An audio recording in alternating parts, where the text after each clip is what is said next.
I want to welcome everybody. Welcome, welcome, welcome. Come on in, get comfy, get a seat. We got some treats for you tonight. And I want to thank everybody for joining us for our first live. And, you know, forgive us because we have had a couple of little issues along the way because this is fairly new to us, just like a lot of people with, you know, the whole new way of doing things. And what I did want to do, and I don't know why you guys aren't seeing me, but anyways, what I did want to do is, you know, a lot of people have a lot of different ideas on, you know, what's going on. We all have different ideas of how this started and whatnot. And you know what? Right now, really none of that matters. What I'd like to do is I'd like to set that aside for a minute. And I would like to take a moment of silence for all the people that may be suffering, and also to honor all those people that are putting their life every day, all the essential workers, you know, not just the healthcare workers, but all of them. There's a lot of people out there that are working really hard. And so let's do a moment of silence.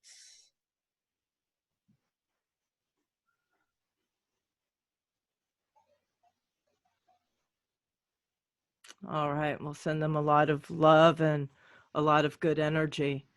And what I'd like to do is I'd like to introduce the panel to you. So we have Uncle Larry. Uncle Larry, huh? We have Leanne. Hi, guys. We have Michelle, which is one of my students that's here to assist. And boy, am I grateful because she deals with all my stress, especially when it comes to new things.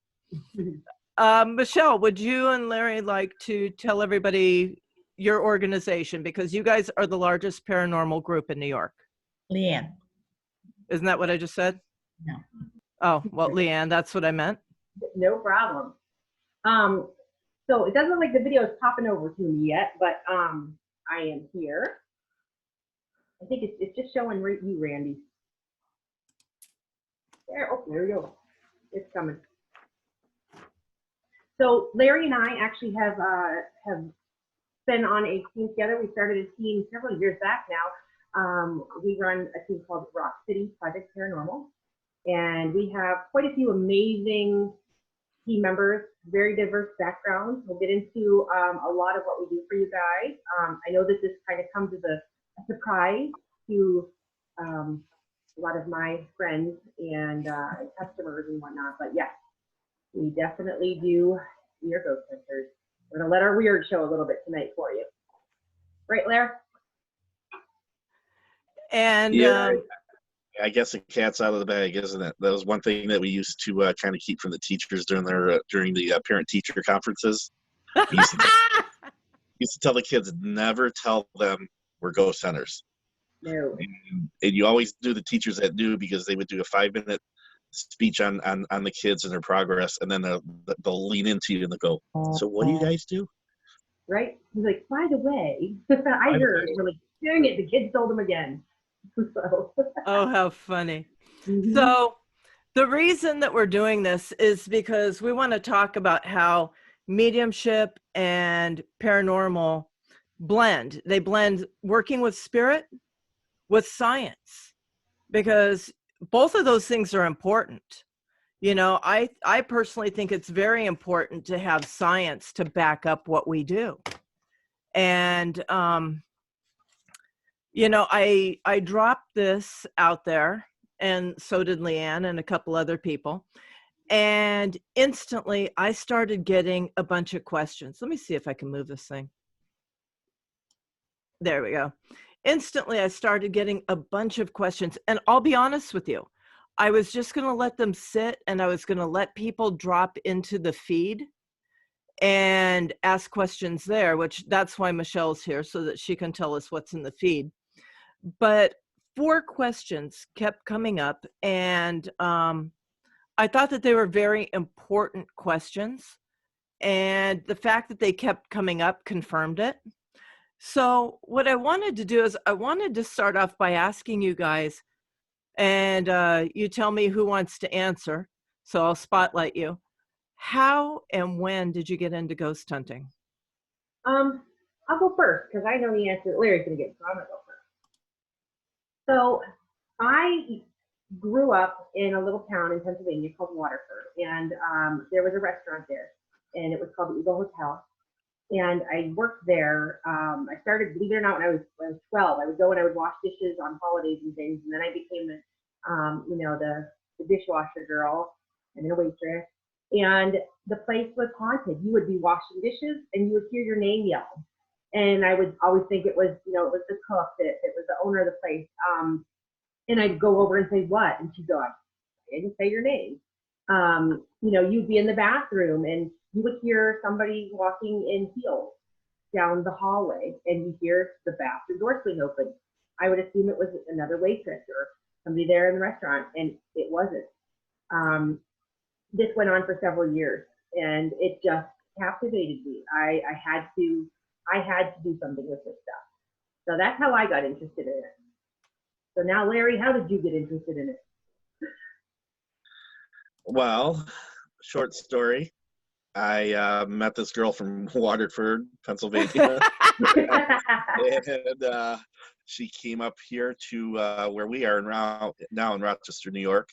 And there was actually a small team that was put together, and they were doing basically a Halloween event, and they were doing a small tour of a bed and breakfast. So we decided to go with actually my 2 sons. At the time, we were much younger. We're talking 10 years plus. And I always had an interest from the shows and watching everything on TV at the time that was new. And it intrigued me, but it intrigued me for the other side of it. I am not psychic. I'm not medium. I don't see anything. I'm more the logical person. So I need the equipment. I need the scientific information. I need all that stuff. So actually it worked out pretty well that the 2 misfits and total opposite ends of the spectrum kind of put it all together with her knowledge and her ability to feel things with my ability to use a scientific method. Awesome. Mm-hmm. And yes, Larry is the geek. We all had lunch together once, and I had a bottle of kombucha, which I promptly opened, and the restaurant had paper straws. And I put my straw and I started drinking, and it started going like a volcano. I'm not joking. I was slurping and slurping until my nose, my mouth, my throat, everything was on fire, and I finally gave up. I went to get somebody to help us. By the time I got back, it stopped. Larry figured out, the scientist that he is, that this paper straw was causing a reaction with the kombucha. So people don't ever put a paper straw in kombucha. It was hysterical. I've never seen anybody drink something so fast in my life. So the second question is, when did you realize that you had mediumship abilities? Okay, well, that's interesting. The very first experience that I can really remember was I was 10 years old, and my great-grandfather passed away. And I was very close, as close as a 10-year-old can be, I guess, to their grandparent at the time. And I can remember my mom telling me that he was sick. I knew he was in the hospital, but I was laying in bed. I had long hair, and he used to, if we went to their house, he would read Peter Rabbit and Peter Cottontail and stuff. And then we would sit, and he, if I was laying on his bed or whatever reading, he would run his hand through my hair. I had long hair. And I remember being in bed, and he was running his hand through my hair. And I honestly, at the time, didn't really think anything of it until the next morning we got up and my mom told me that he had passed away. And I said to her, No, he didn't. He was just here last night. And I'll never forget the look my mom gave me. And she said, honey, no, he died last night. And I'm like, or died the day before. And I'm like, no, it just didn't make sense. And I can remember thinking about that after that. And, he had visited me after that. I had other experiences that I started putting two and two together going, you know what? I don't think other people are seeing this stuff. And I kind of tucked it away. And it wasn't until I was 18 and outside my parents' house, we had this little gardeny area, and I decided I was going to dig a little pond, a little fish pond. And I can remember standing outside and I was digging it, and out of nowhere, I stopped, I looked up, and my best friend was standing maybe 10 feet in front of me, which wasn't odd. He would stop by from time to time. I just assumed he was standing there. But I looked up and I looked directly at him, and I knew something wasn't right. And my phone rang about 3 minutes later, and I was told that he had just gotten killed in a car accident. And I knew right then, really, that okay, something's going on. Something's up. And it was from that point on that I really started to pay attention to it, and didn't really tell anybody. Didn't deal with it. Tucked it away until my health and some other issues have forced me to deal with it. And that's where Randy comes in. Lucky Randy, right?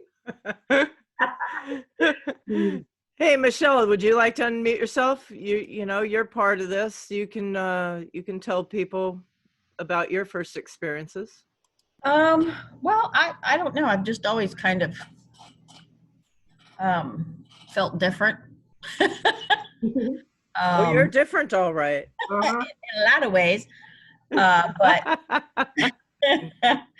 and I unfortunately don't have any specific thing to point to that made me realize for sure that I knew it, other than when I became involved with Reiki and energy healing, and my my Reiki master at the time told me that I had a lot of psychic ability, but I was never aware of it. And now I think it's just kind of progressed from there. All right. Mm-hmm. So I kind of followed it and pursued it after that. All right. And Michelle is one of my talented students, by the way. For me, it started, I can remember I was probably 3 when there was an incident with my mother. And, as we go along as kids, I didn't really fully understand it. It wasn't until much later. But I can remember even as a young adult, my great aunt, who was absolutely amazing, was in the hospital. And I turned to her daughter and I told her what day she was going to pass. And she passed on that morning. So, that was a real big moment for me. And then it's just progressed. But, mediumship is a lot of daily work. It's not, which my students will tell you.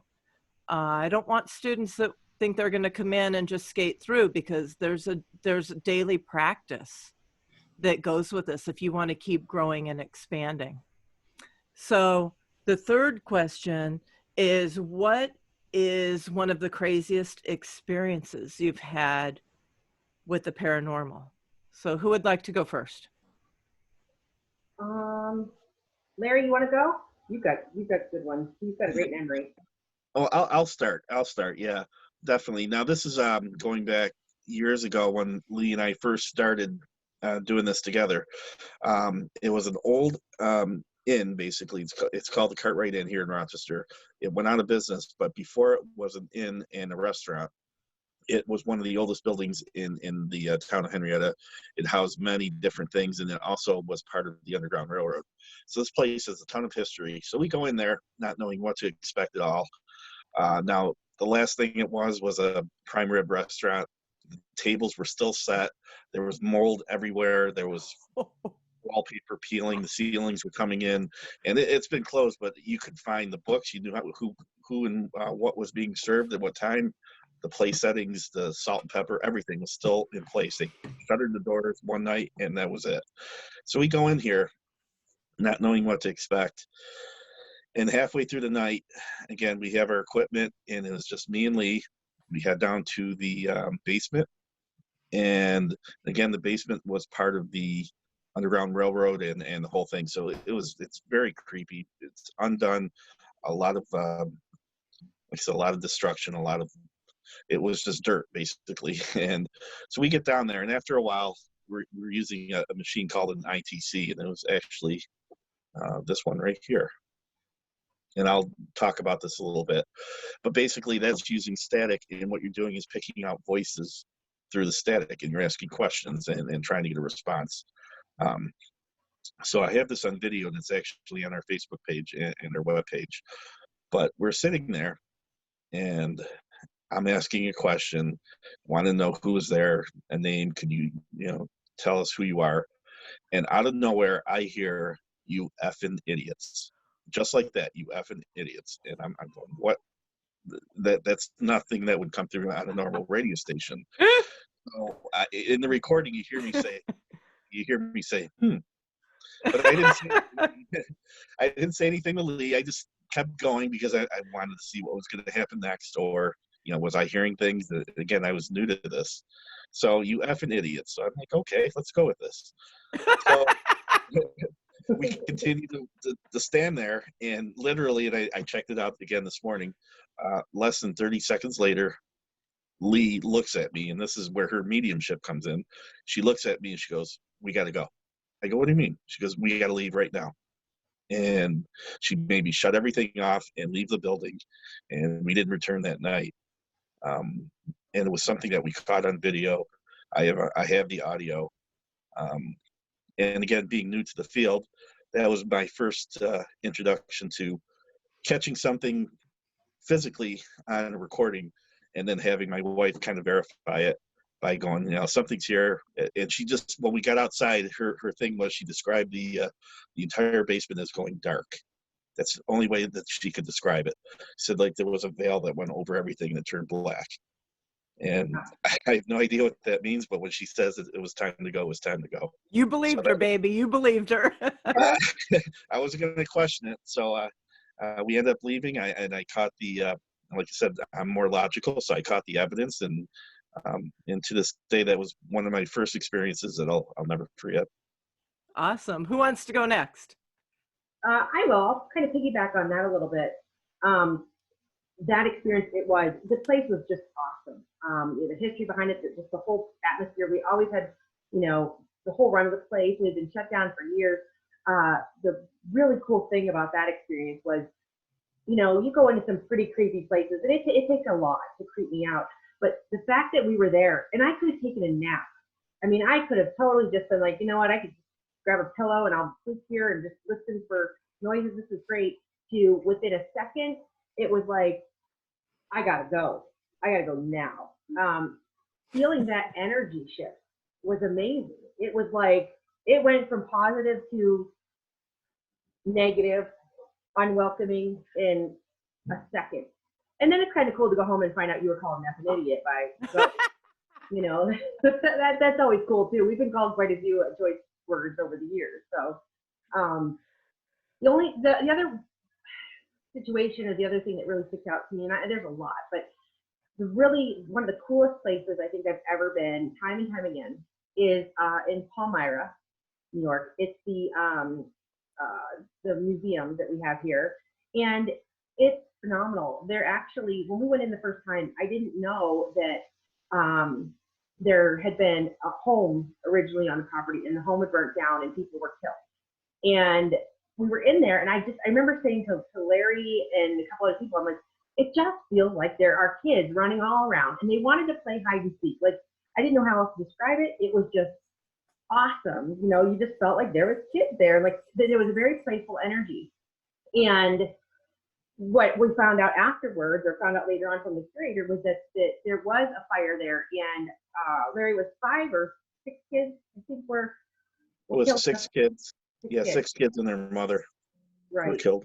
And they believe that the father had set the fire. It was never proven or anything, but So that was very, validating. But the cool part about this is later on, another member of our team, I apologize, another member of our team actually got this really cool piece of equipment called the SLS camera.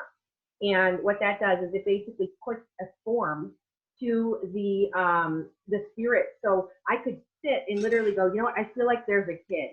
And boom, they would be able to see it. I couldn't tell, but they'd be able to see it on the camera, that there would be an actual figure form forming on my shoulder or sitting on my lap or sitting on Larry's lap. It was amazing. Wow.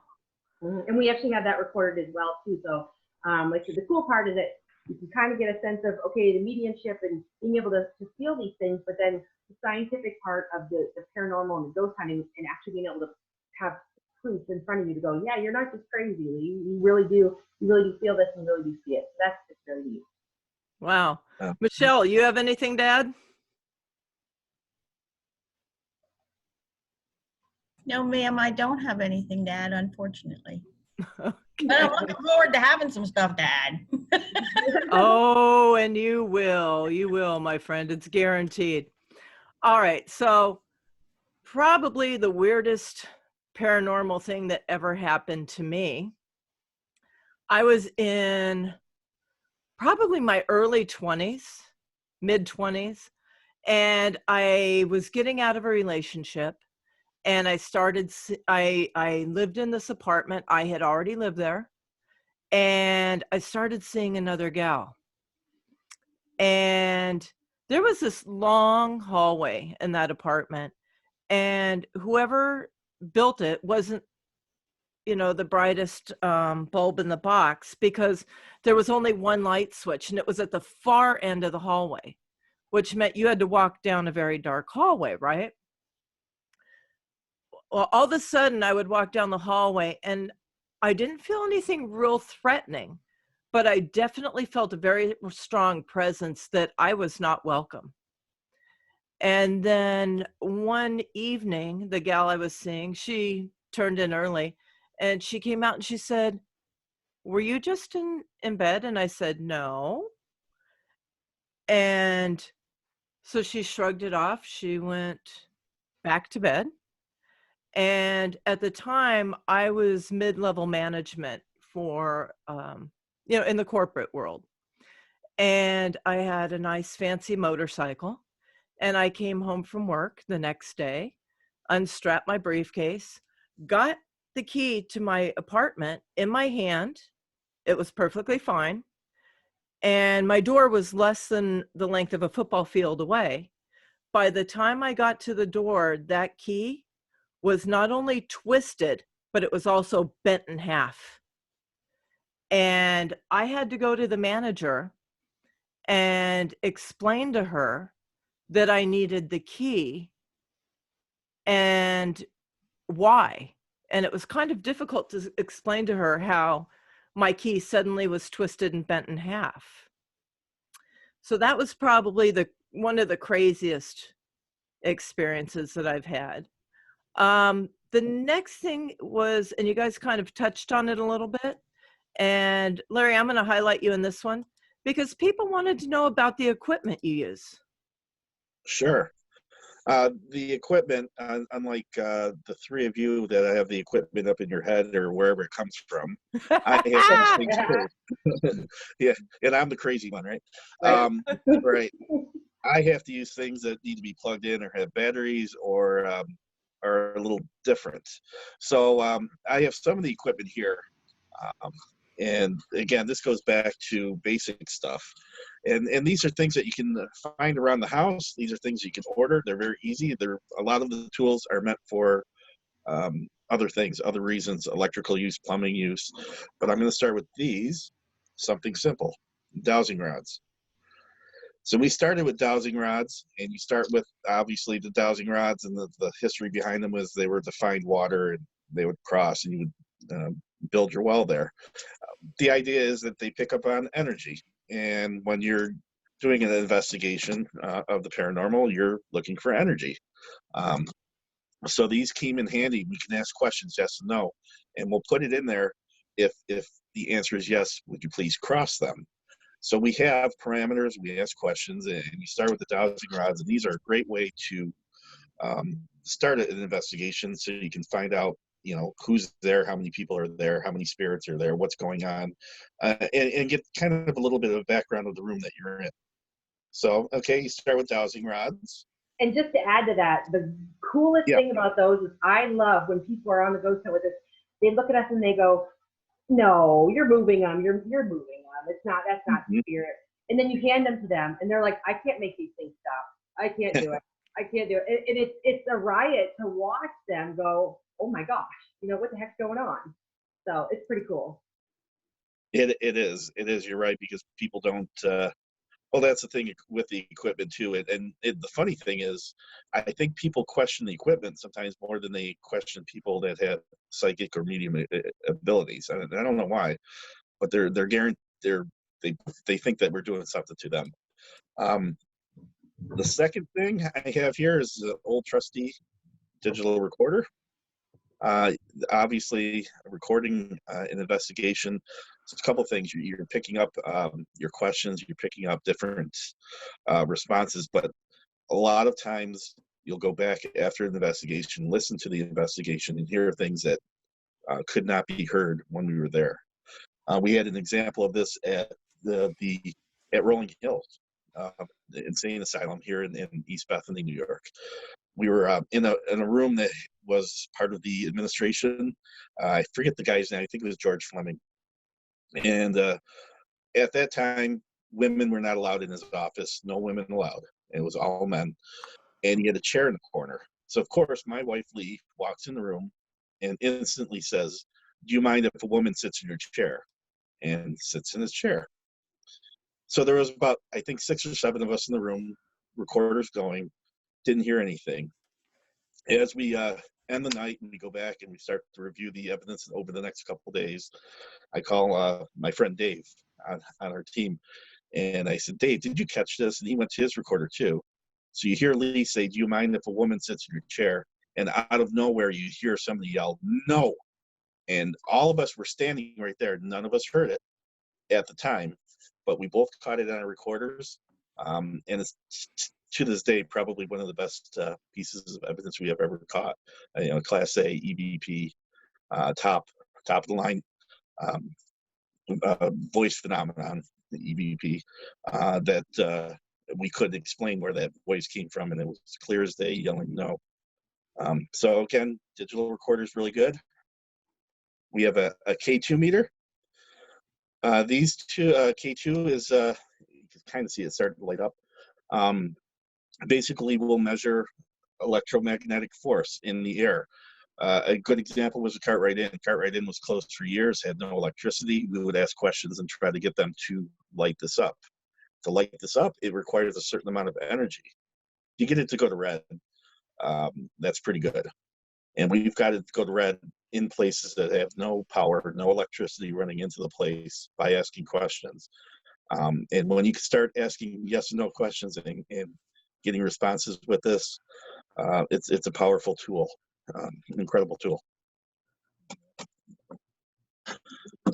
Something as simple as this, Maglite flashlight. What we do with this is we'll turn it on and we'll turn it off, and you can see it on and off, and we'll ask questions. And we can get a lot of responses, yes and no questions, again, with turning it on or off. And we've usually set up multiple ones. So we'll ask, you know, turn the red one on, turn the blue one on. And you start to have a rapport with the spirits, and they'll actually follow along and do that. It's amazing when you get them to, you know, turn all of them on, and they do. It's just incredible. Who knew?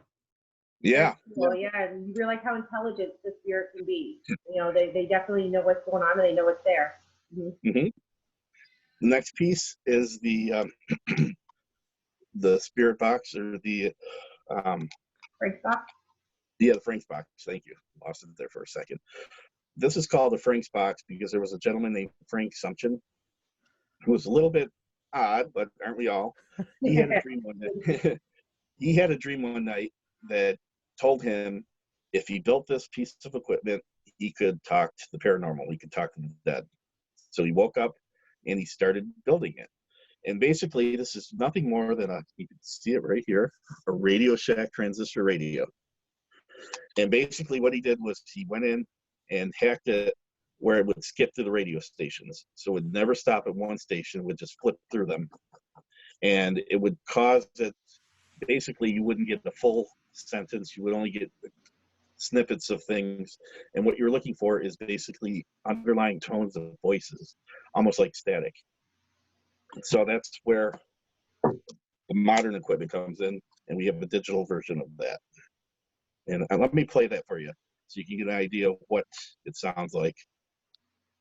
Let's see. I don't know if you can hear that. A little bit, not really, but Yeah. basically you can set it to flip through the radio station forward or in reverse. Yeah. Okay.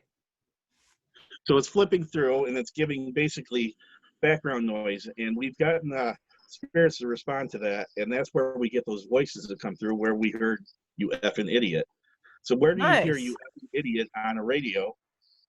And it's when it's switching stations, how do you get a complete sentence, for a couple seconds there with the same voice, the same tone, the same person, if it's flipping a station every second, and it's just going multiple stations. So it is again a really good tool to one of our best tools to capture voices and to capture some of our evidence. And I'm sorry, I'm trying to And put to be this able to together. have a conversation with them in real time, how cool is Right. Right. So we take that, and then we go all the way up to like some of our newest equipment here. And I don't know if I can flip this or not, but I don't think I can. But here is what we call a portal box.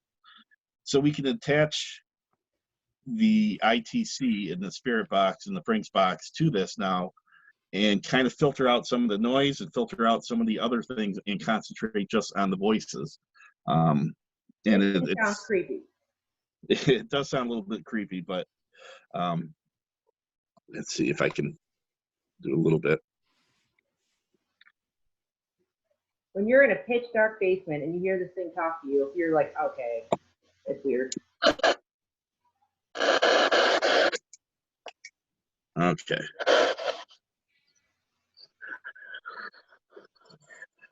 And right now it's flipping through the stations, but you'll eventually start to hear voices when you ask questions. And when you start to hear full sentences or, let me turn this off. But if you're in a basement, like Lee said, you're flipping through that, and all of a sudden you hear your name, it scares the hell out of you. And that's happened quite a bit. I think I have a recording of my name almost every place we go. And I don't know why, but I have recordings of my name in dark hallways, in insane asylums, basements, old historical buildings, museums. And it's very cool to get, but it's a little unsettling at first when they realize they know your name and who you are. Wow. So that's a little bit about the equipment. The team knows too. Every place we go, I have a favorite word, and they know. Yep. We'll see if they put my favorite word in the comments there for me.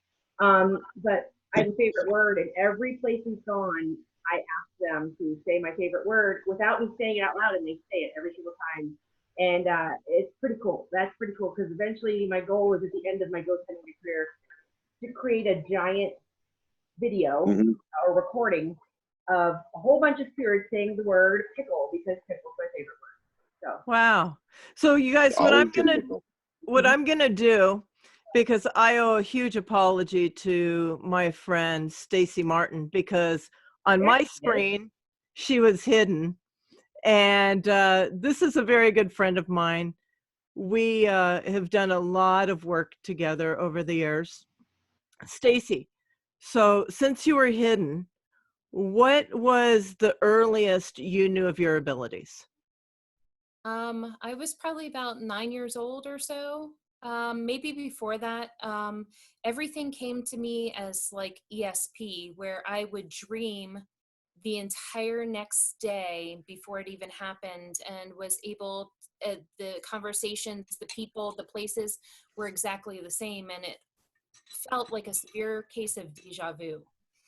And then I guess when I was about like 16, I was like, what is this?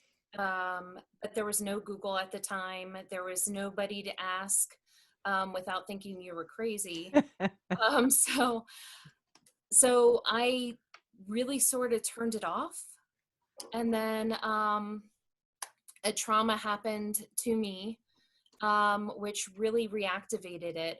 There was bits and pieces of where things started happening with our house, and I would see things in our house. I would hear things.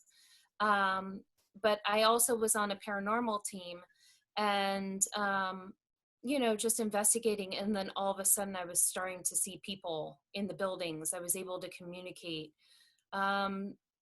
Thank God I had my friend Lori and Dan, who were also psychic mediums, and they helped walk me through it, because it was pretty scary the first time when I was getting all this information, able to talk to dead people. Hush up. I didn't know that about you. And how long have we been friends? I know, it's been a hot minute. Yeah, so I was part of a paranormal group, and yeah, it was pretty cool. We actually left our house because it was so incredibly haunted, and there was a lot of bad things happening in the house. And we would have shamans and priests and everything come in.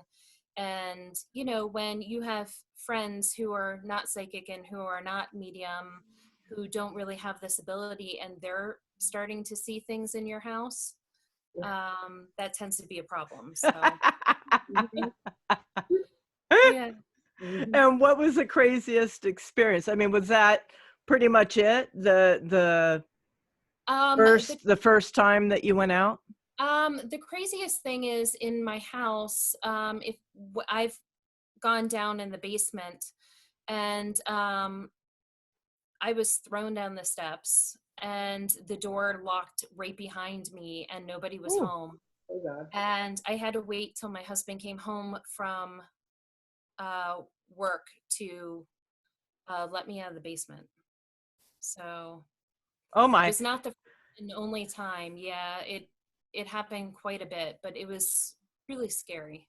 And that actually segues into the fourth question that everybody was asking, which is, have you ever had a violent encounter? I can tell you, hands down, I have not. Oh, that's wonderful. He's Yeah, being thrown down the steps was, I guess, the most violent encounter I've had. But I don't ever want that again. So I am very protected, and take care of myself and my house and my home, and the space and my personal space, so that I don't become attacked like that again. Cool. Leanne, Larry, have you guys had a violent experience? We have. There is a place not too far from here. It's called the Hinsdale House, and actually, Larry's better with the remembering the details of it, so I'll let him fill you in. But I've been scratched, I've been hit. Wow. Go ahead. Well, yeah, she just mentioned that she's been scratched. That was not that long ago. It was last year. A place called the Virgin House here, not too far away from where we live, about a half hour. We were upstairs in one of the rooms, and for whatever reason, we've been up there before and been told that we have to sit. And that's what it says over and over in this recording. You know, it tells us to sit down, sit. So we sit at the table because we heard it again. And across from me is Lee, and I got the camera rolling, and I could see her flinch. And she said, "Son, something hurt me." I go, "What do you mean? Something wrong?" And she lifted up her sleeve, and there was a scratch on her arm. And again, she just sat there. She wasn't moving. She didn't brush up against anything. And I actually caught her flinching. So we have a picture of that, of the scratch. And, you know, that was one instance. And there's other things too. The one that I like too, Lee, is the Easton Colby house. this isn't so much a violent thing, but I guess it's different, and maybe you guys can answer this as mediums, how you experience something like this. But again, I collect the information. I do the scientific part, but we go into this place. I like to do the history of it. I like to know what's going on, what happened there. Lee likes to go in completely blank. And so we have this little game that we play. So we'll walk into a place, and with her eyes, she'll direct me with where is the person in the room. So when we walk in, she instantly feels where that spirit is, and she'll use her eyes to kind of do one of these. It's over here, or it's always behind Larry. Always. I know.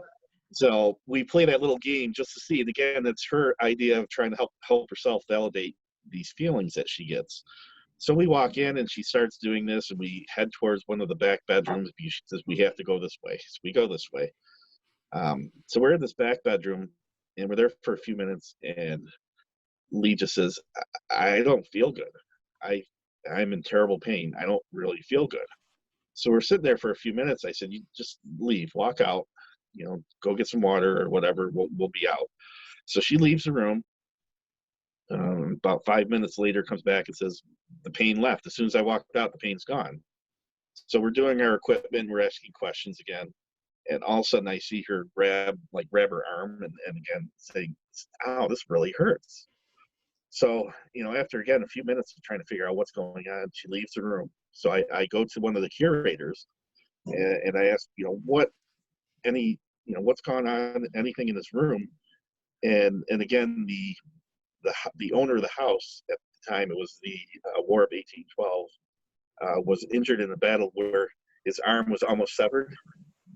And after a long battle with that, he ended up dying, probably from infection, but it was very, very painful. So it was the same arm, the same everything. She was saying that she was getting pain right here in the shoulder area. And it was amazing every time she walked in that room, she would feel that pain in that area, leave the room and wouldn't feel anything. That's when I started to realize that maybe she isn't crazy. She does have these feelings of what something's going on. And that one was amazing. That place was amazing. That was very, very painful. Trying to figure out what the heck was going on, We've been places where probably what was it? It was a museum in Buffalo. I can't remember the name of the place exactly. Veronica might remember it. Iron Island. Yes, Iron Island. And I can remember this was very on. The majority of the members of my team don't even know that I have had some mediumship ability really until recently. I kind of kept that to myself. I suppressed it a lot like Stacey did, and have just been learning to deal with it, in the last couple of years. But I can remember standing there, and there was another medium that was there with us, and I can remember thinking to myself, I kept seeing this creature. It was not of Earth. It was not good. It was very negative, and it was on its all fours, crawling up the walls and up into the attic. And I remember seeing it, and I thought, this is insane. What is this? Well, the other medium, I kind of saw, didn't say a word to anybody. Another medium had come in, and she said, she described it the same way I did, but in more detail, and said, this thing is up in the attic. And later, which was funny, later the same year, the ghost hunting team, ghost hunters actually went to that museum. And I will never forget watching that episode, because sure as shit, one of the guys pops open the hatch for the in the ceiling to go up into the attic, and you see him come flying back down, because he actually saw it with his own eyes and described the same thing that I had seen and that other medium had saw. And it was the creepiest thing I think I've ever witnessed in my life. Wow. Yeah, it's crazy. That's amazing. Mm-hmm. Now, which of your guides helps you when you're doing the paranormal? It wasn't even until recently, Randy, that you kind of helped me figure some of these things out. I have my main guide that helps me with communicating to animals, that helps me with communicating with people and bringing through dead loved ones, whatnot, and whatnot. His name's Edward, and he brings through most of the people. Funny thing enough is that, you know, I also have another spirit guide that's very prim, very proper, which anybody that knows me knows it's the complete opposite. She's great. But most recently here, you know, I have lost quite a few people that I love dearly. And you know, it's funny that you're saying that, because the whole time you've been in here, there's been a young man standing behind you. yeah, Do you understand that? I do. And I know he's around. And I definitely know who he is. And, you know, it's still a very emotional point for me. Well, he's quite a chatterbox, and he has a lot to say, but I don't know if you want that shared on here, because the intent of this was not to do a reading. So you let me know if you want to know. I'll be happy to share. You know, I guess I'm learning that sometimes you can't control spirits. I can feel his energy as well. I can kind of tell he's around, so I'm not surprised if he's stepping forward. And just so everybody knows too, you know, I already know, I think I know who Randy's talking about. But Randy doesn't know much about my family. She doesn't know, you know, anything about, you know, my past or whatnot, besides a few things that I've shared with her in class. But you know, she's a very powerful medium as well. So as emotional as this is for me, you know, I guess maybe if it's meant to happen now and it's meant to come through, then I'm okay with it. So if you have any messages or whatever you want to give them, go ahead. Okay, would you understand a very bright, vibrant color green affiliated with this person? Yeah. Okay. This is somebody that was young, had dark hair. I feel that this person was meant to be quite tall, but I feel in my body like I can't, for whatever reason, I can't get any taller. And I don't know if you understand. Does that make sense to you? Uh-huh. Absolutely. Okay. I feel like this person ended up stopping right about my height. I was 5'9", so with age, I'm probably about 5'8" now. I see that this person definitely loved football, liked to watch football, and was very animated about it. I could see him playfully, you know, jumping and carrying on. And if somebody was rooting for the opposing team, this is somebody that would playfully be like in your face and doing a little dance. You know what I'm saying? Let's see, talk to me, sweetheart, talk to me. This individual did not like to show weakness at all. And it wasn't from a macho or egotistical standpoint. This was from a position of caring for other people's emotional well-being. I can clearly hear him saying, "I'm good." And this person crossed from an illness, by the way. And I feel that this person's protection of other people's emotions was actually how he got through and dealt with his illness. Do you understand that? Uh-huh. Okay. That's how it always works. So They always come through when you're not ready. You know? He's telling me that the only downside is he really didn't have a plan. He didn't realize until right before he passed, because when he was in the physical, it was easy for him to try to protect other people's emotions. Mm-hmm. But once he crossed, he realized that that was a little more difficult. So now he's spending his time over there, you know, trying to help people, you know, basically he says, carry on. Okay. Let's see what he's got.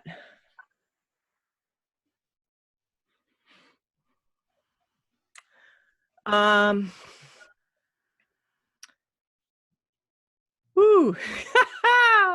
This young man loved women. He was a huge flirt. Yeah. Uh, he's referencing something way in my past, which we're not going to get into. But You like he's a boob guy? Because I heard he was like a boob guy. he did this in a cute and endearing way where girls would laugh, you know, like they thought it was cute. I feel like if he had one regret in life, it's that he didn't have enough time here to, I feel like he never had a girlfriend. Do you understand that? I feel like I'm not sure if he did or not, passed. but he was young. Yeah. Well, I mean, like he never really experienced. Right. Yeah.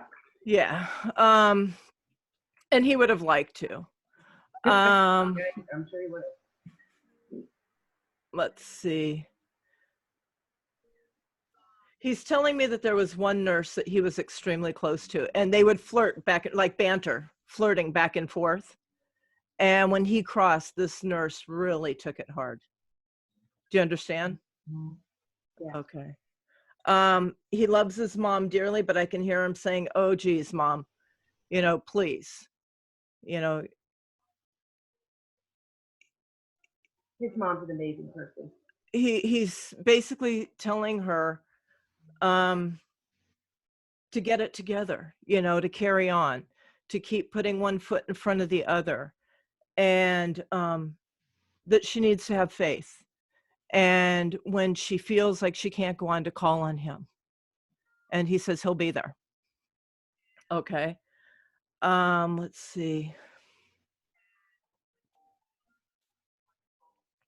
I feel like she feels like once he crossed, that a lot of people became scarce, almost like abandoning. And he wants her to know that she needs to be grateful for them being there when they were, because that's when she really needed them. And that they may feel a need to give the family privacy, to heal, but also on top of that, that it's painful for them too. Yeah. You know, and he wants her to understand that. I also see him wanting her to go back to school, because through this experience, there's something that she has of value. I don't know if it's grief relief counseling or if it's some sort of social work, but through this experience, she learned something extremely valuable to share with other families. And he's telling me that she spent so much time caring for him that basically she doesn't know what to do with herself now. I'm sure. Okay. She's always So been more worried about everybody else than herself. I see him wanting her to get a hobby. I don't know if it's knitting, crocheting, making stuffed teddy bears. I don't know, but it's definitely something that she would create and deliver to other kids in the same situation. Something comforting. Okay. He also wants her to start looking for the beauty in life again. I see her going outside, and it's like she walks out the door and she walks up to this big SUV. She gets in it, she starts it, and she just goes. And he's like, whoa. Black Suburban, yep. Okay. And he's like, whoa, stop. You know, look up at the beautiful sky. Look at the flowers this time of year. Look at the squirrels scurrying around. You know, remember the beauty of life, you know, and stop being so mechanical. Yeah.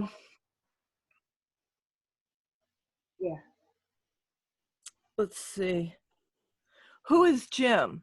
There's somebody named Jim that is the man that he wanted to be. Jim is actually my brother. Is that his father? Yeah. Okay. He really loved his dad. That was the man that he wanted to be when he grew up. Jim is struggling too, but he's struggling in a different way. He's struggling in a way that's more internal. And this kid has been trying, he's like, wake up. You know, he's like 2 and 2 equals 4. he's been trying to get his attention. He wants him to be more cognizant, maybe of slight changes in temperature. I feel like he, Like signs or like. yeah. I feel like he's, like, let's say I put my keys right here, and a couple hours later I come back and my keys aren't there, but they're on the table over there.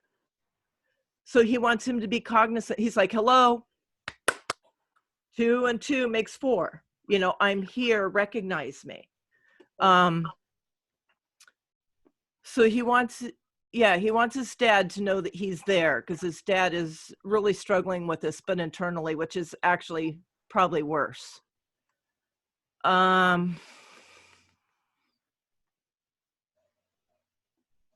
Now I know you as Leanne, but I'm clearly getting Aunt Lee.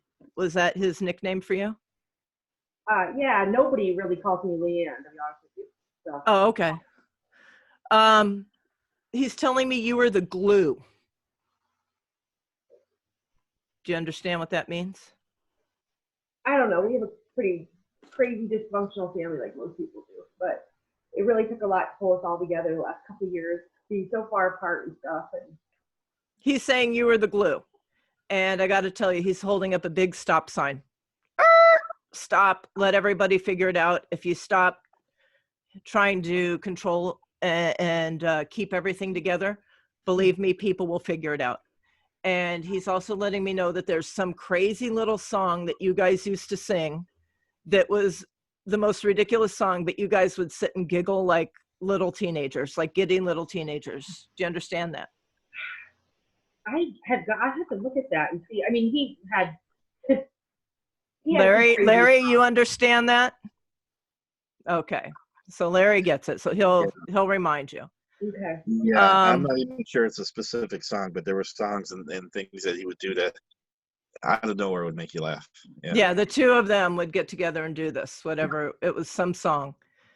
And now he's stepping back. He's saying, okay, I've taken up enough time. Get on with the show, on and upward. So I want to thank him for allowing me to work with him. I want to thank you for allowing me to bring him in, because he's been standing behind you the whole time. Stacy, have you noticed anything with this? Do you have anything to add? With him particularly, is that what you're looking for? Yeah. I just felt like he was extremely optimistic with the whole thing, and thinking that he was going to come out on the other side. And also that he was just very positive, while other people were seeing the worst. He was very positive about everything that was happening. Always. Yeah, he seems very optimistic to me. For those, I know a lot of my customers and other friends of mine are watching, and so the majority of people know that I lost, my nephew passed away in December. And Randy, I've never talked to Randy about it.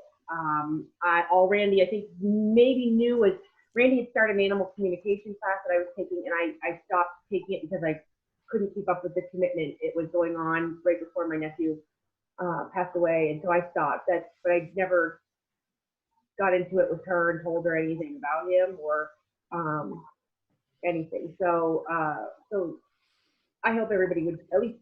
This just kind of left me a little flabbergasted, because I have everybody always asks, you know, can you, if you're a medium, can you talk to your own family members and stuff? And you know, you can to a certain point, but there's an emotional piece to it, and I'm sure Stacey, you've experienced it, you know, and Randy and Michelle, that because it's a subjective instead of objective. Exactly. Yeah. And you know, and so with Tony is his name. It's still very emotional. You know, he was amazing, and I'm slowly getting there. You know, and I can sense when he's around, and I know it, and I know he's the happiest, just old soul ever. But it's still hard. It's still very hard. You know, I'm not through dealing with his grief yet, so it's wonderful to hear from him. I feel like a lot of sense of disbelief that he died. You know something? that He way. was sick for a long time, but that's actually the number one thing I said is I feel like we spent, my sister and I, who maybe not so much his mom and dad, but he fought so hard for so long that He just got tired. He got it tired. was like we were, you feel like, I remember saying, I felt like I was prepared for him to pass until he passed. And I wasn't prepared. I mean, it's one of those things where you're like, I just don't want him to be in pain. I don't want to lose him, but I don't want him to be in pain. And I don't want him to suffer. But then when he's gone, it's so definite. It's so, that It's final. The body part is final. It rocked our world more than I think we imagine, which is hard to say when you lose a child. He's a teenager, a young teenager. He was one of a set of triplets. I have, a niece and a nephew that are left, and another nephew, and and my children are the same age, and watching it, how it affected everybody. It's awful. Well, let's see if we can pick this up a little bit. Yes, sorry guys. And bring a happy tone. Let's see if we can bring a little smile back to your face. Yeah. Michelle, you're monitoring comments. Do we have any questions? Let's see. Julie says, so sorry for your loss, Leanne. Thank you.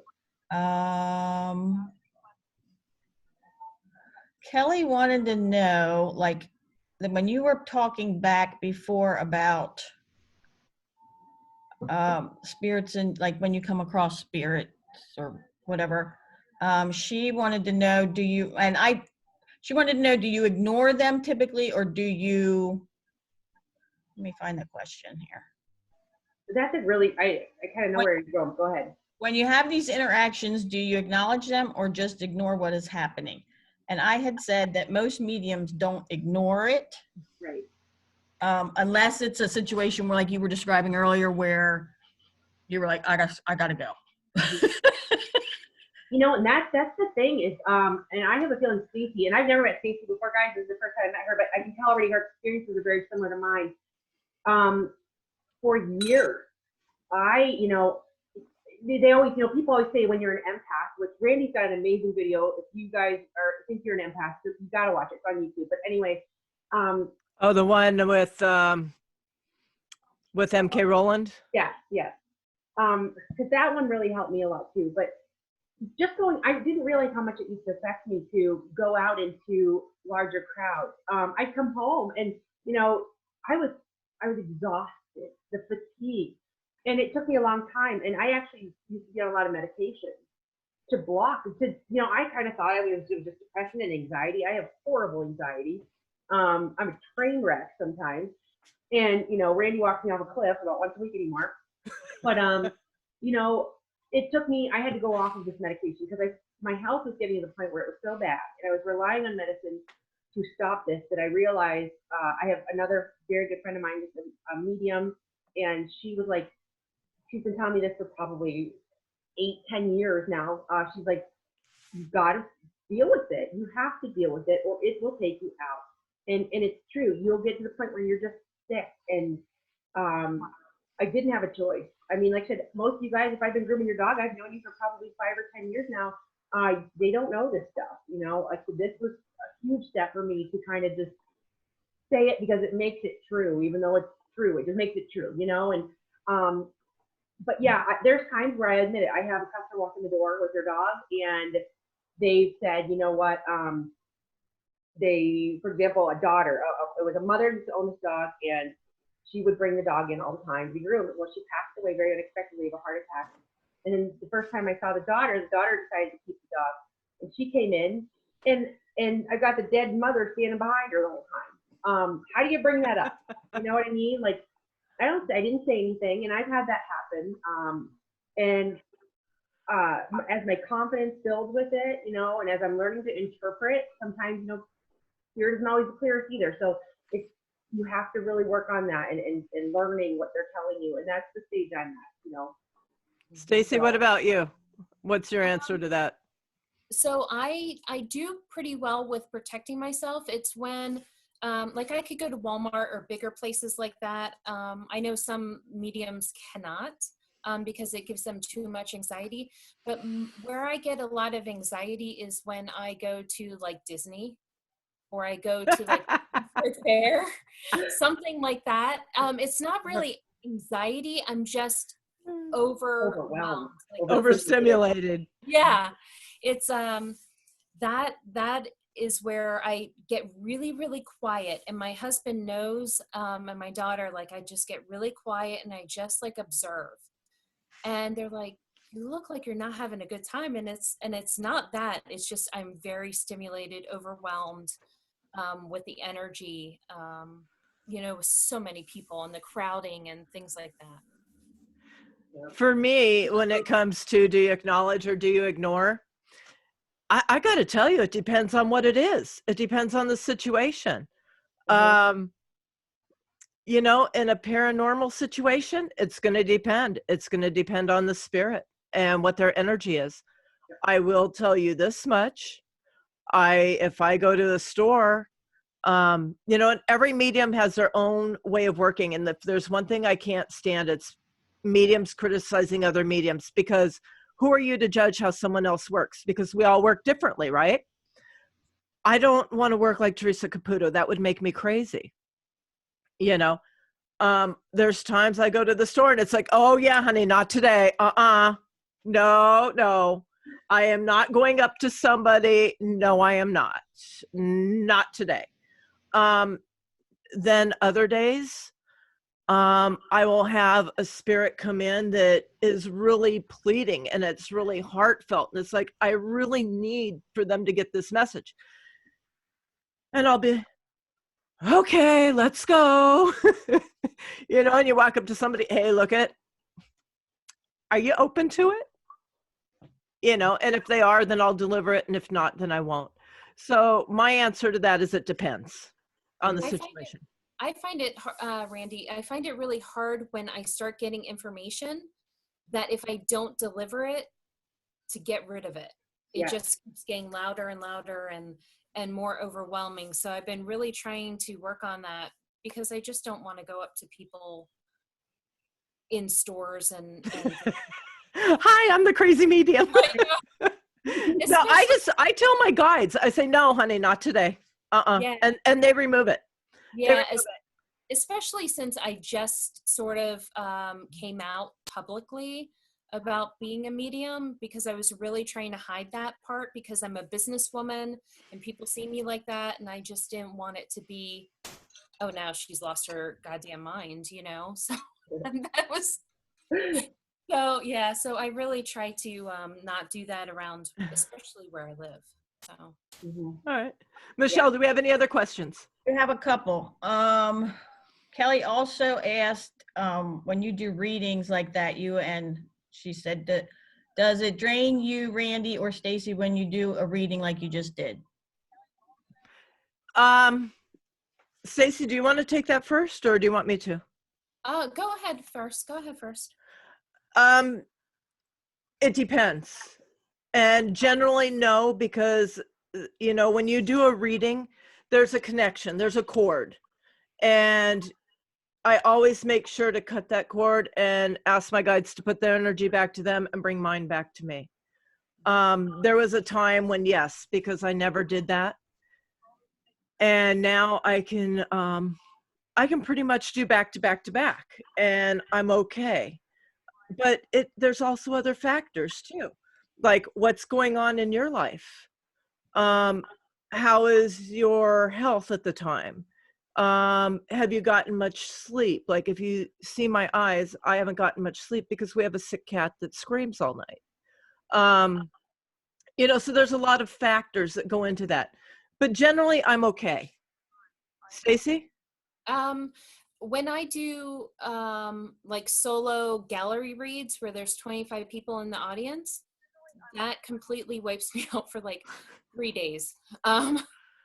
It really took me out this last time. I was so exhausted.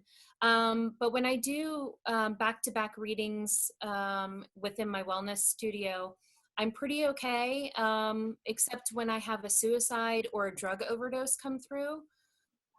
That they tend to give me the physical symptoms, what they went through, and I go through the drug overdose and things like that. And that really takes a toll on me. And so I get that physical mediumship as well.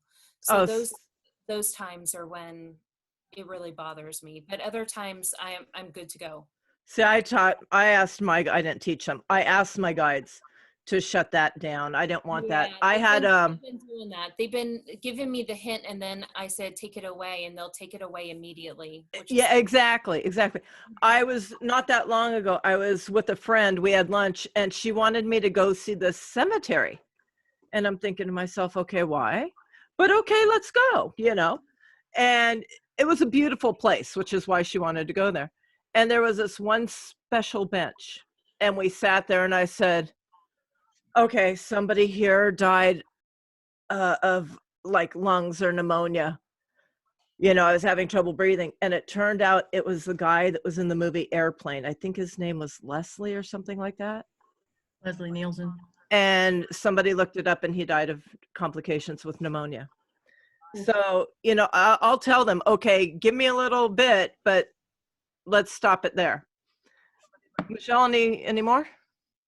Sandra says, when you encounter a spirit, are they able to leave their location? Can they come with you? I think that might be for Leanne and Larry. Sandra is my Can I answer that one? neighbor. Yeah. She just learned about our weird. Oh, okay. Let's let Larry take that one. He's been quiet. I want to start by I'm going to answer it my way because again, you guys have a whole different world that I don't understand. But I want to get your opinion on this because this has happened to us. Yeah, Sandy, they have followed us home before, and they have followed people. We had this one instance where Lee and I went to, usually when we do an investigation, when we leave, we say a little prayer or a little something to protect ourselves, and we tell the spirits to stay, that we don't need anybody to follow us home, and we do a little protection, a little light. This time, we were a little lax. We went to a location. Somebody wanted us to check it out and do an investigation there, and there was this old building, historical building, that was now it's downtown, part of a storage facility now, but we went in there just to check it out, not doing an investigation or anything, but we walked in and started getting activity right away, hearing voices, we heard humming, a bunch of stuff. And again, just going to check out the place, we walked out and we're just amazed at what we heard and what we saw. Later that night, me and Lee were in bed, and it was pitch black. And you ever wake up and the room is pitch black, you can't see anything, but somebody's standing there. Somebody is just standing there, and it's at the end of the bed, and I'm trying to peek at something that I can't see. It's pitch black, and out of nowhere I heard 3 words. I still don't know what he said, but there were 3 words, and I felt like the presence just kind of went right through the wall and right outside. As soon as that happened, Lee jumps up, straight up, and says, "What is that?" I go, "What did you see?" And she said, "I was having a dream about that place, and there was a man that was in one of the caverns, basically." She said he was wearing a military suit, but he had no face. It was just a blank face. And he turned to look at her, and that's when she woke up. And that's the exact same second that it left. So the next day we got in the car and said, "Whoever's here with us." Yeah, we drove all the way back to the place, drove up the front, It's like, get out. opened the car door, and we told them to go back. It was weird, but we've had things like that, and there's other team members here, and I can see their names. We've all had experiences like that. But as mediums, let me ask you guys this: as mediums, do you often get somebody asking questions, and then hours later or even days later, they pop up again and they follow you?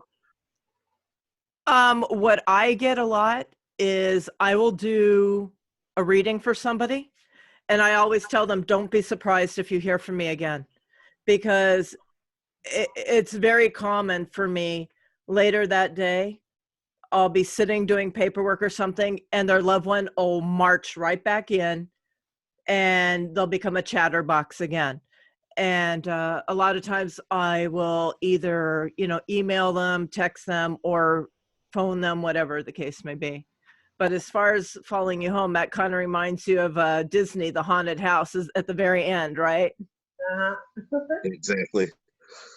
Yeah. I'm starting to notice that as well, and I have to learn. Like I'm still learning how to deal with it all. But I had after I put this on Facebook the other day that we were going to do this, a person I went to high school with that I have not seen in I'm old now, so a long time, sent me a Facebook message and said, her dad apparently had passed away not so long ago, and I didn't know that, but she said, can you just give him a message for me? And before I could even respond, I could sense him, knew what he was doing, knew what he was wearing, was getting the messages.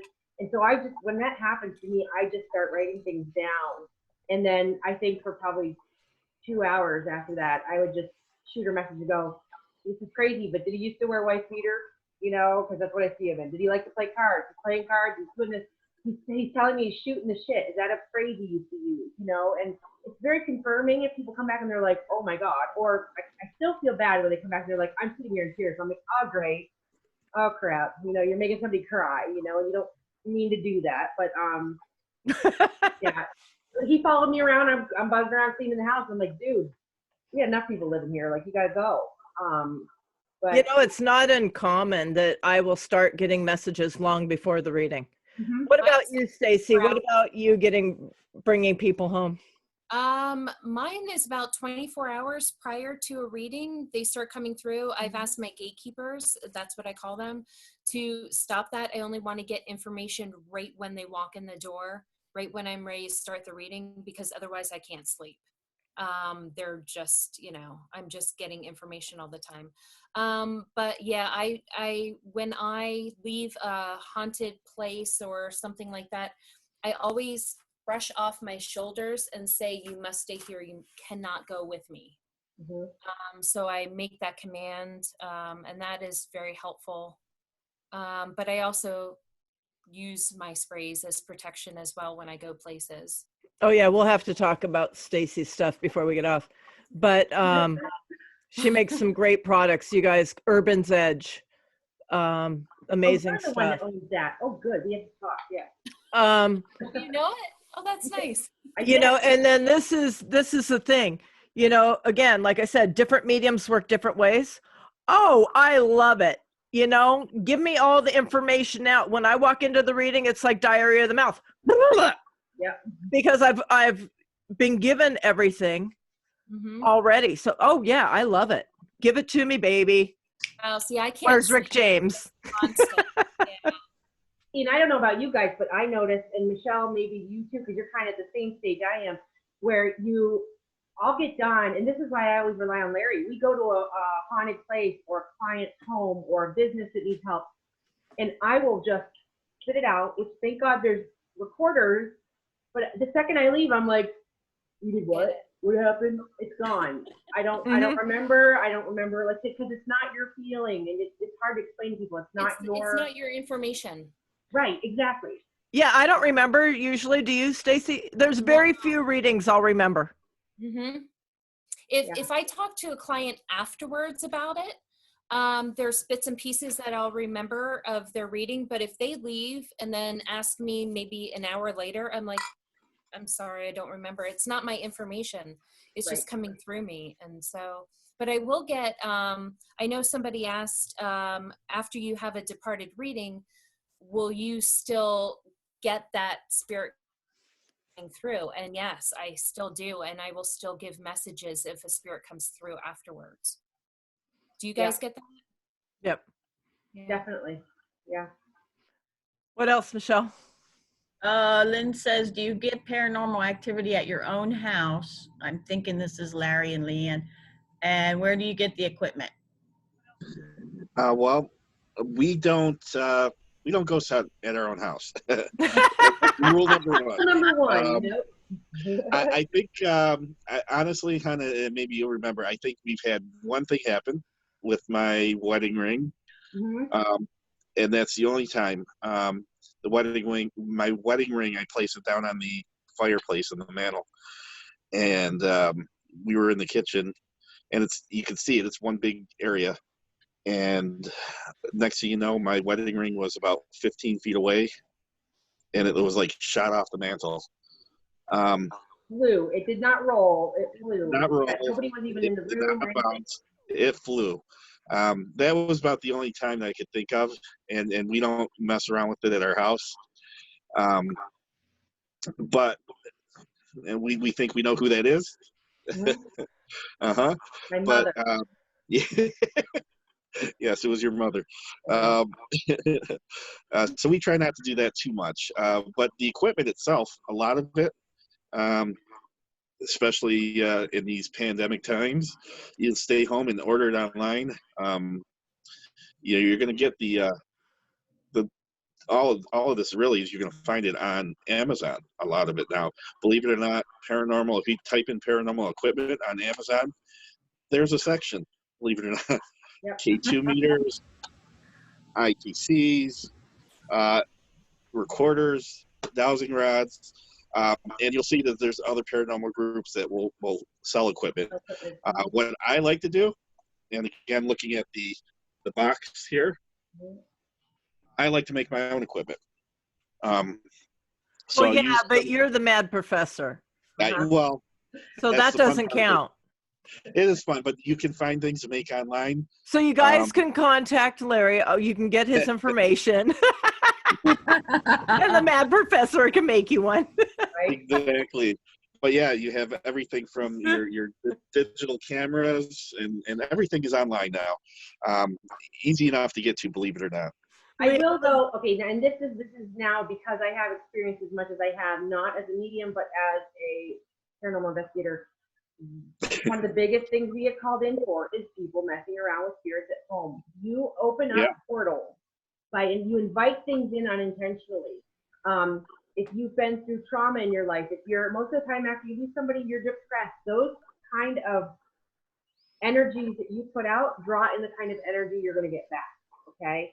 So you really have to be careful. I don't recommend, do not touch Ouija boards because I'll tell you what, that just creates a portal.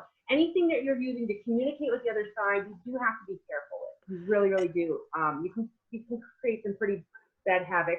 And then you're going to have to call me and we're going to have to get our demonologist involved. And I really don't like to do that. So.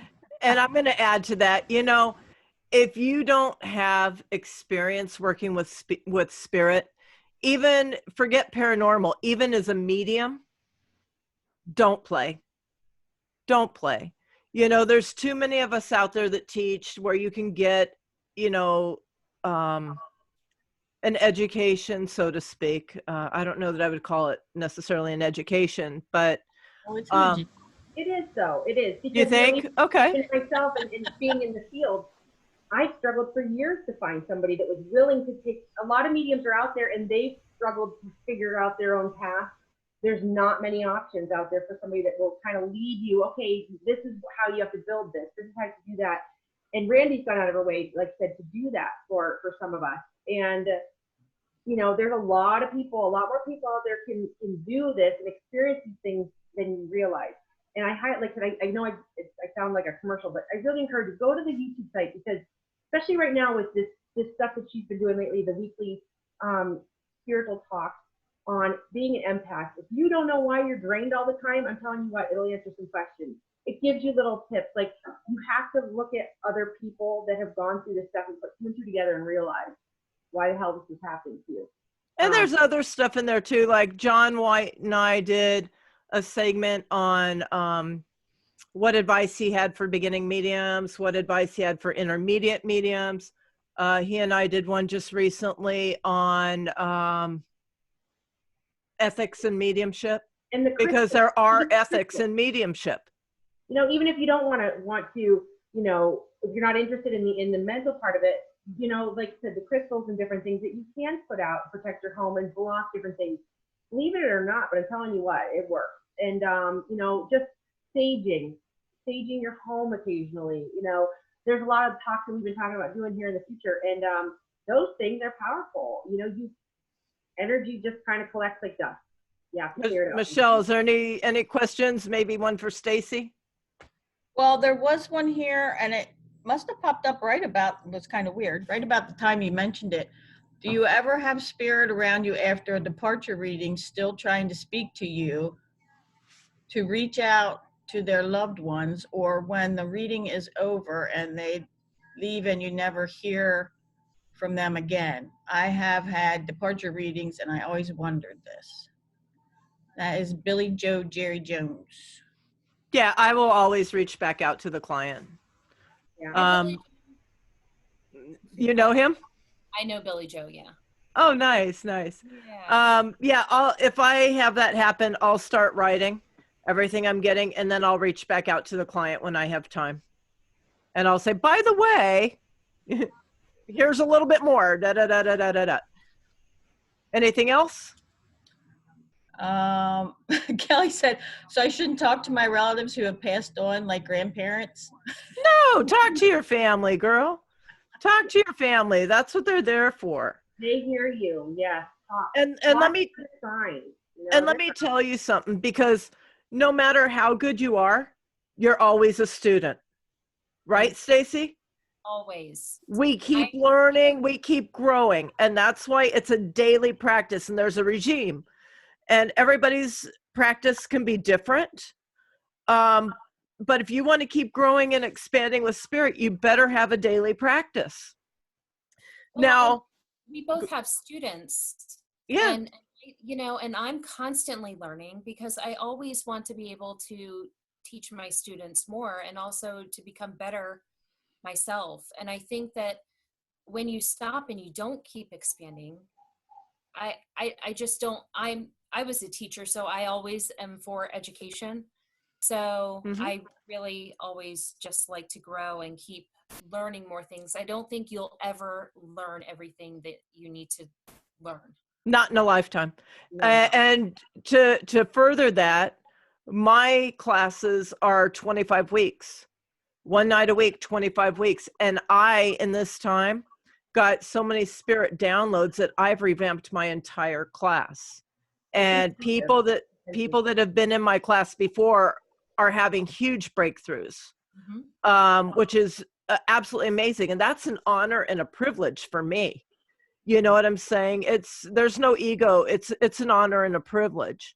But getting back to your family, what you'll learn is that different deceased relatives help you with different things. Look at what they did for a living. I have an aunt who was the retired bureau chief of the Department of Justice. And she was in charge of criminal investigation or criminal identification. When I'm working on something like a missing animal, a missing person, or, you know, worse, I will always ask her to come in. Who better? Who better? That's what she did for a living. And she was damn good at it. She solved a murder that nobody else could solve.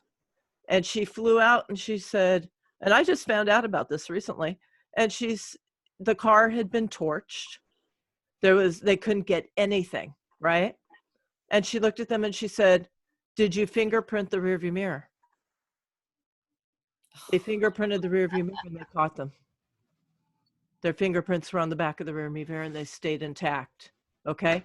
So talk to your family, ask them to help you.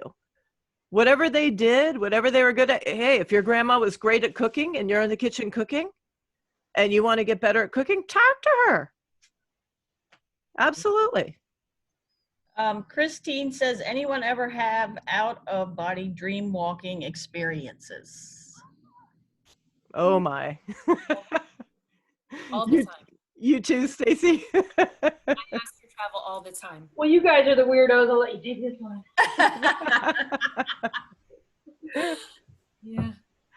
Oh, yeah. Well, You're walking. Where you going? Astral traveling, I guess they call that. Yes. Yeah. I do that quite often. People ask how you do it. I don't know how to describe it because it comes very naturally. And I guess maybe it's part from when I would have that ESP and be in that dream state and see everything.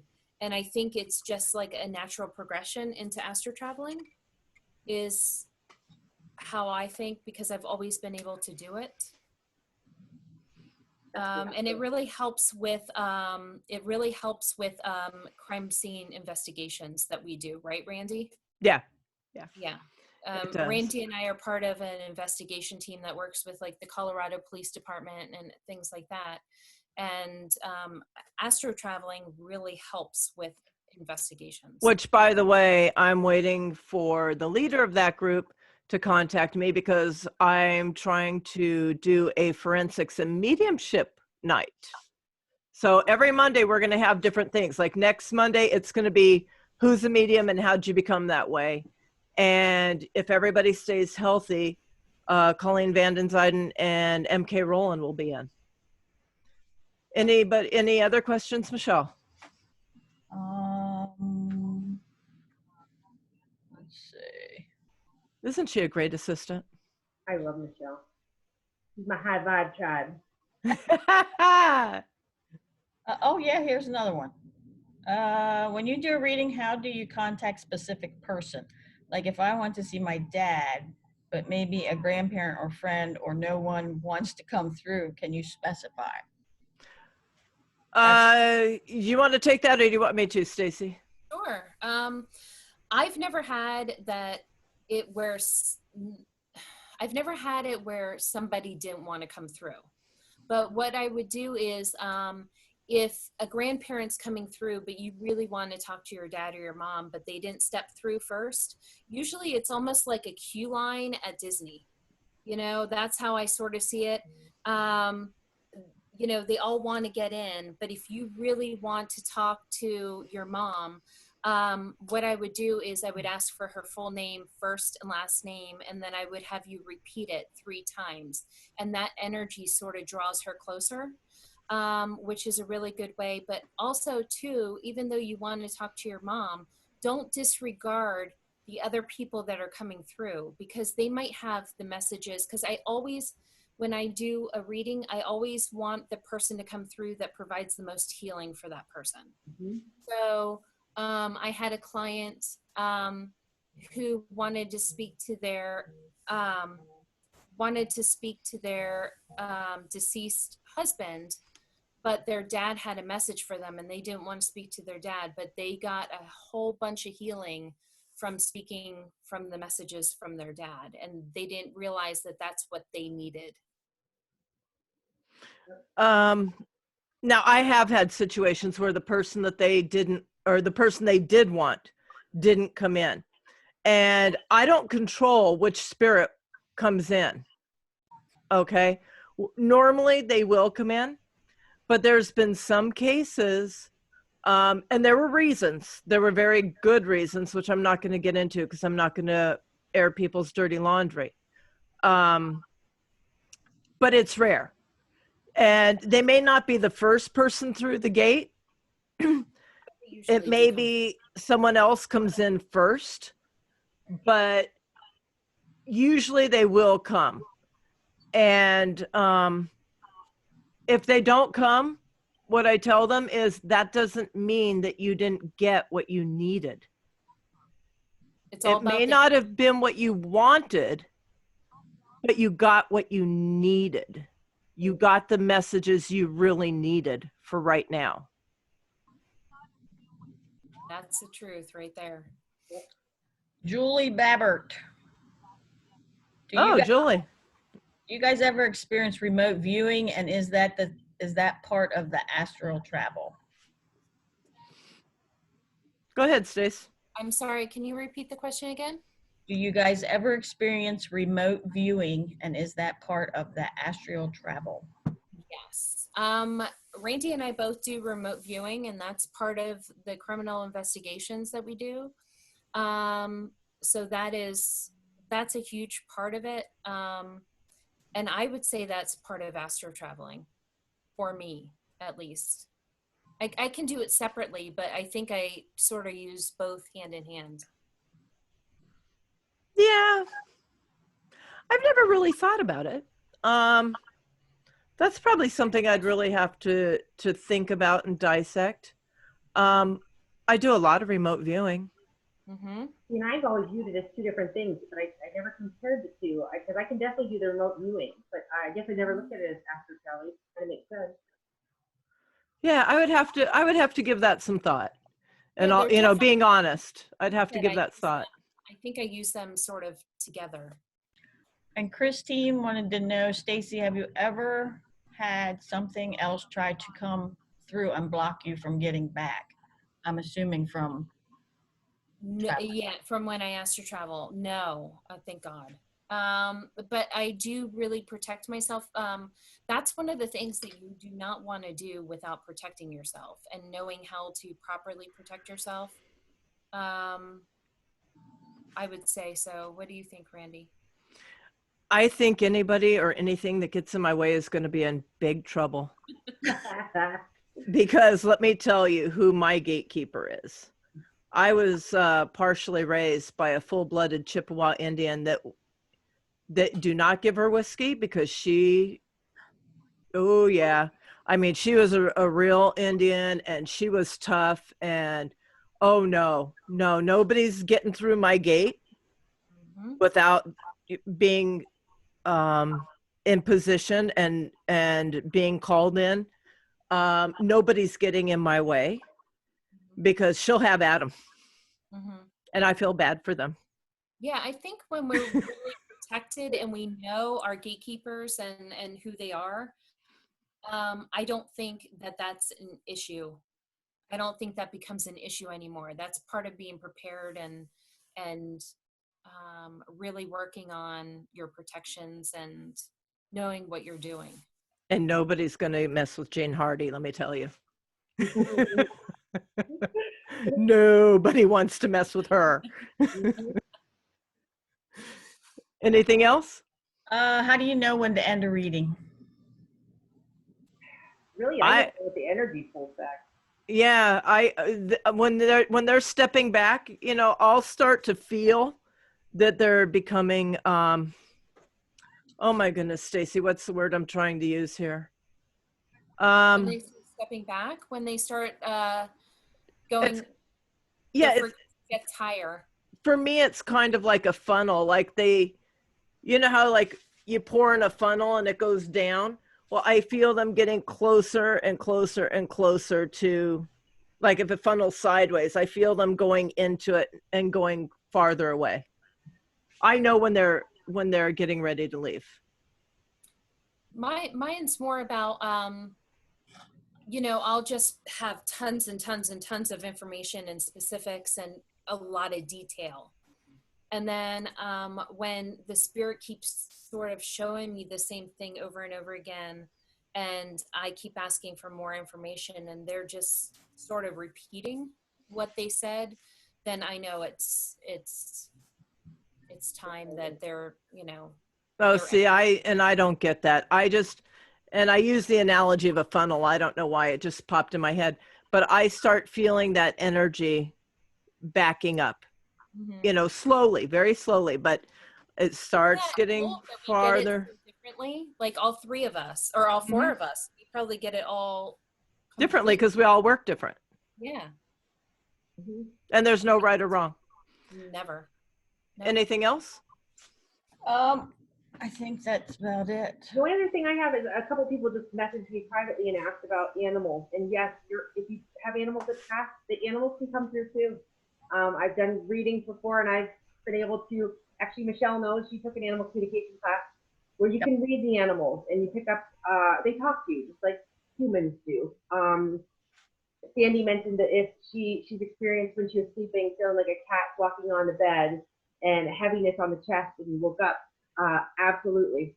I absolutely am sure that was probably one of your cats or, you know, something that an animal that you had at one point, because they definitely come back around. Stacy, what's my favorite thing to do and teach? Animal communication. Stacy has seen me in Lilydale on the stump doing animal communication. Yeah. I love it. It's my favorite. I prefer to do that versus people. But I will tell you, with animal communication, the animals come in and the people usually follow right behind them. But I'm open to them. You know, I was an animal groomer. I was known for short-haired coat carving, so animals were a passion. So it's just fitting for me that they would be coming in. What was the next one? You said you had two. The other question I have is from another person I know. They wanted to know, they said that their grandfather ran away on his family in 1930, never to be heard from again. With a reading, is it possible to bring him through and answer the family mystery? Yeah, it's possible if he wants to tell you. Yeah, they will only reveal what they want to tell you. It's almost like in life too. Like you have secrets.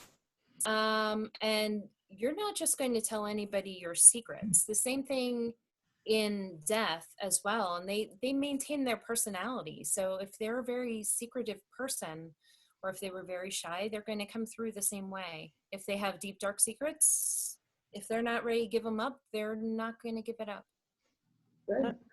And one more that's really coming through here is, I think your friend Billy Joe wants to know, can you sense if the person you're giving a reading to has some spirit connection? Like they may not be a medium, but you sense that they have ability. Everybody does. Absolutely. Every single person has the ability. They just don't know how to tap into it. I have an animal one then. Okay, this is the last one. Mhm. And then we're gonna give you guys a bunch of information that you guys might find useful. How do animals communicate with us when they see spirits? Like, I guess when living animals see spirits, how do they communicate that? That's hard because, again, just like we all work differently, you know, everybody's an individual. A lot of times you'll see them look off and like they'll stare at a spot and you don't see anything there, but they're not letting it alone.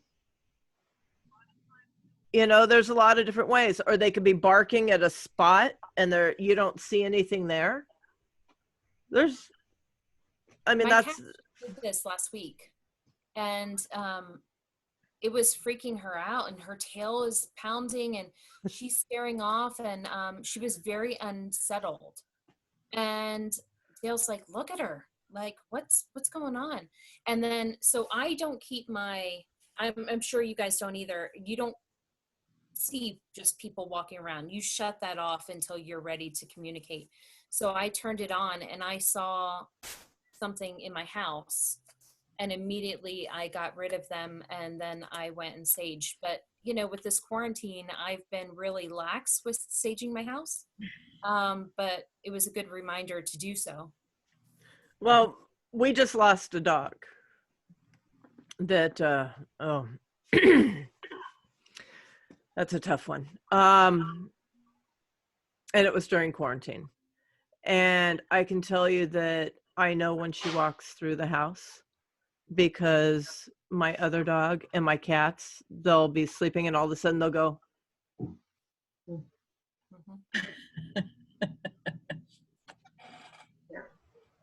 You know, I mean, it's tough. It's really tough.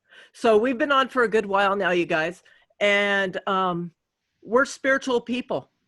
So we believe that, you know, we don't have secrets. So if anybody resonated with you, Stacy, if somebody wanted to reach you for a reading, how can they do that? They can go and email me at urbansedge@gmail.com. That's urbans with an S. Edge. Urbans, URBANSEDGE.com. Are If you you in didn't, Florida? At gmail.com. no, she's in PA. Oh, she's in PA. Yep, if you didn't get that, you can always reach out to me. Leanne and Larry, if somebody wanted paranormal work, how would they reach you? Probably the best way is going to be through our team email, which is long, but it's Roc City Project Paranormal. How do you spell it? The website is ROCCITYPROJECT Paranormal. Okay. Okay, so you guys are probably going to want to just reach out to me for that. And you send an email directly to case manager at is that Gmail there? You're at Project Journal. I'm sorry, I didn't hear that. What's the team email? If you go online, if you look under my name, if you're a friend of mine, you'll see the Roc City page. There's a link. You can go on Facebook and find our page. That's how I found it.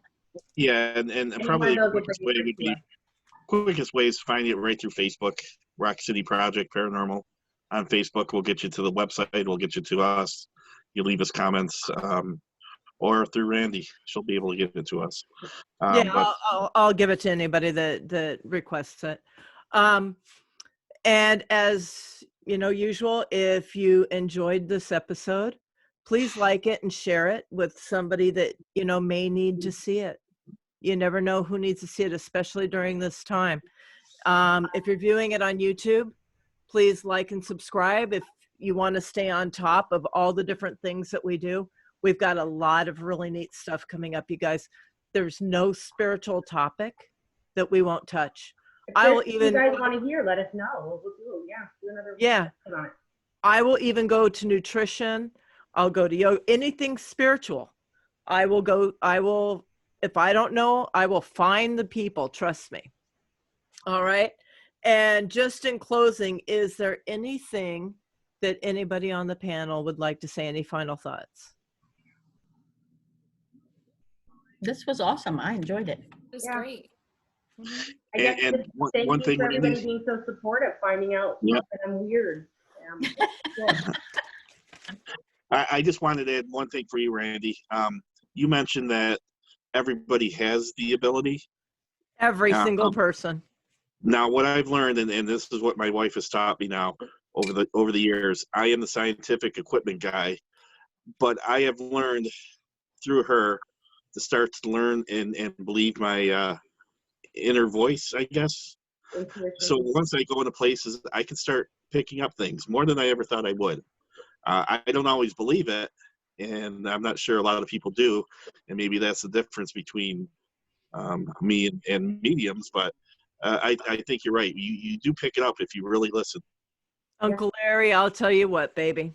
Anytime you decide that you want to learn how to tap in, baby, you just come into class. Oh boy, that'd be interesting. You come I need my downtime from Uncle Larry. You come one time and you're going to be doing stuff you never thought you could do. I guarantee it. That sounds good. A really good point he made is that I think that is a big difference between being a medium and not being, is believe in what you're getting. Yeah. Mm-hmm. But Michelle, how many people have you seen now?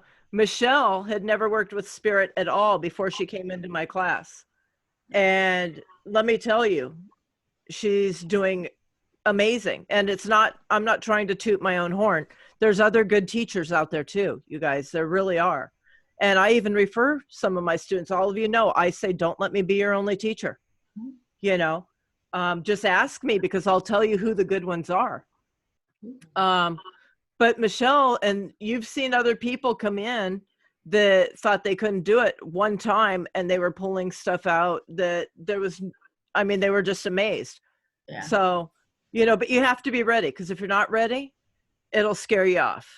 I think self-doubt is one of the biggest things that people run into when they first start. Like, did I really get that? Mm-hmm. Yeah, because who was it that said it? It may have been Lisa Williams. It should almost feel like you're making it up. That's almost how it should feel. Mm-hmm. And you just have to learn the difference. First of all, and I'm going to close this up really quickly here, but first of all, what does your self-talk look like? And that's one of the things we're going to have coming up. So if you're getting something and it says, oh, you're being stupid, oh, you're this, that's not spirit. Spirit does not come through like that. Okay. So if it's loving, if it's teaching, if it's guiding, that's spirit. Okay. And the more times that you practice, and that's the key is practice, and the more times you see how it feels, then you know what you're looking for. You know when you're working. Does that make sense? Stacy, help me. I may not be saying this correctly. No, I think that is huge. You know, I think that people talk themselves out of what they're actually getting. You know, You got like, it. "Oh, that can't be true," or like, you know, that's Yeah, so the left brain. Yeah, absolutely. And I think that was my biggest thing is, you know, I was like, oh, well, I'll write this down, but I'm going to have a backup answer, you know? Yep. Yep. That was my thing for the longest time, you know, when you would do like a remote viewing or psychic or anything, you know, and then you just got to learn how to trust. And I think my biggest thing that really started to get me to learn how to trust was my spirit guides. I don't know who they are like in real life, you know. They could be anyone. So my biggest thing was trusting spirit, and my grandmother stepped up, both of my grandmothers stepped up as my gatekeepers so that I would trust, because I completely trust my grandmothers. And so they have never left me hanging. I've never had a reading where nothing has come through, because that was one of my biggest fears. So I guess it's your self-talk, your fears, and then make it work for you. You know, switching up my spirit guides to having gatekeepers, which are my grandmothers, made a huge difference for me. You know, you don't have to do everything the way every other medium does, and you have to find out what works for you. And that's huge right there that you said, because that was my experience also. As a matter of fact, I was in Lilydale, and damn good medium, but the left brain, you know, and that's where your confidence comes in, is that left side. And that's why practice is crucial, because you start to learn what it feels like. Okay. And I mean, I could pull it out, but I would question myself and not deliver. And I was in Lilydale, and I said, you know, my Indian that helped raise me, Jeannie, she came through to me, and she said, listen, when I was in the physical world, did you trust me? Oh, hands down. Hands down. If anybody tried to hurt me when I was a kid, she would have killed them. When I was in the physical world, did you have faith in me? Hands down. Hands. And she said, then do it now, and I will never let you down. And you know what? From that moment on, boom, I roll with it, baby. I'm telling you, once I switched to my grandmother's, my mediumship has grown immensely. And one of my biggest things was the specifics. I get really specific information. And I was psyching myself out. And I'm like, well, if I give this very specific information and it's I'm wrong, then Mhm. right. You sort of, you know, and then you're like, damn, I had that. I swear it was written here, you know, and I didn't say it. And I started learning that, you know, you really have to say what you're getting, because those are the wow factors. When you get that specific information, that's when your client's like, holy shit, how did you know that? You know? You know, it's funny. That happened to me not that long ago. I was going to do a reading, and on the way there, I heard Jeannie.